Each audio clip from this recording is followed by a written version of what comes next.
We know that the right to use contraceptives is a penumbra. Now, you don't find the words right to use contraceptives in the Constitution. Senator Kennedy, I would agree that the word contraception is not in the Constitution. And Hey everyone, welcome back to the channel. Today, we're diving into a really interesting and honestly pretty important topic. You've probably heard about the right to use contraceptives, and I bet a lot of you assume it's clearly spelled out in the Constitution, but what if I told you it's not?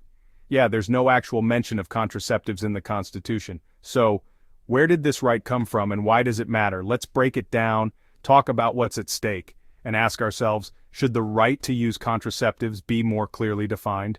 All right, let's start with something called the penumbra of the Constitution. You're probably wondering what that even means.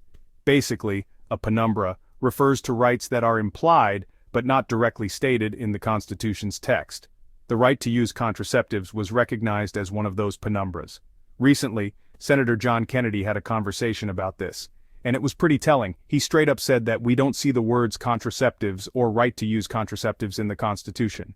And you know what? He's absolutely right. The Constitution doesn't mention them directly, but the Griswold decision found them anyway, hidden in the penumbras of some amendments. Kennedy asked a legal expert if they agreed with him that the word contraception isn't explicitly in the Constitution, and they did. But here's the twist, this right still exists, even though it's not spelled out. So, is that enough for us? Or do we need clearer protections? So this brings up a bigger question. Kennedy also asked, are there other penumbras out there that we can't see? In other words, are there more hidden rights lurking in the shadows of the Constitution that we haven't fully realized yet? This is where things get interesting.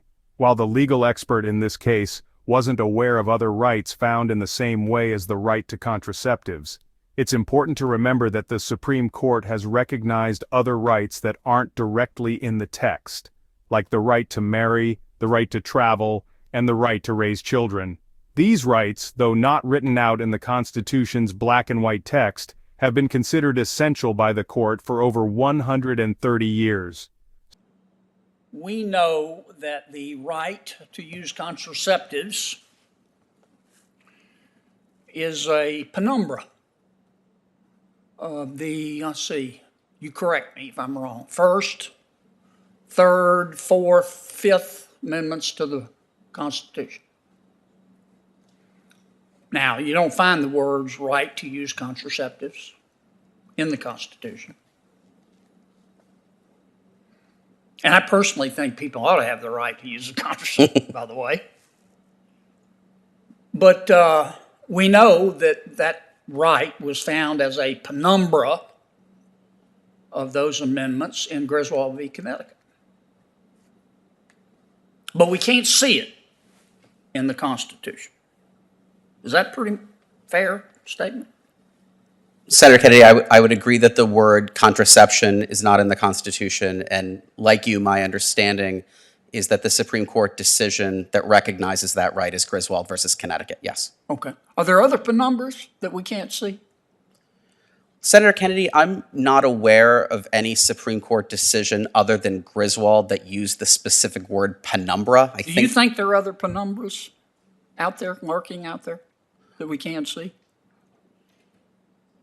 Senator Kennedy, I'm not sure that I think there are other penumbras out there that we can't see because, as I think I've said, I think the only time the Supreme Court has ever used that specific word is in Griswold versus Connecticut. The Supreme Court has, for at least 130 years, concluded that the Constitution protects certain rights, such as the right to marriage, the right to travel, the right to raise children, that are not expressly set out in the text of the Constitution.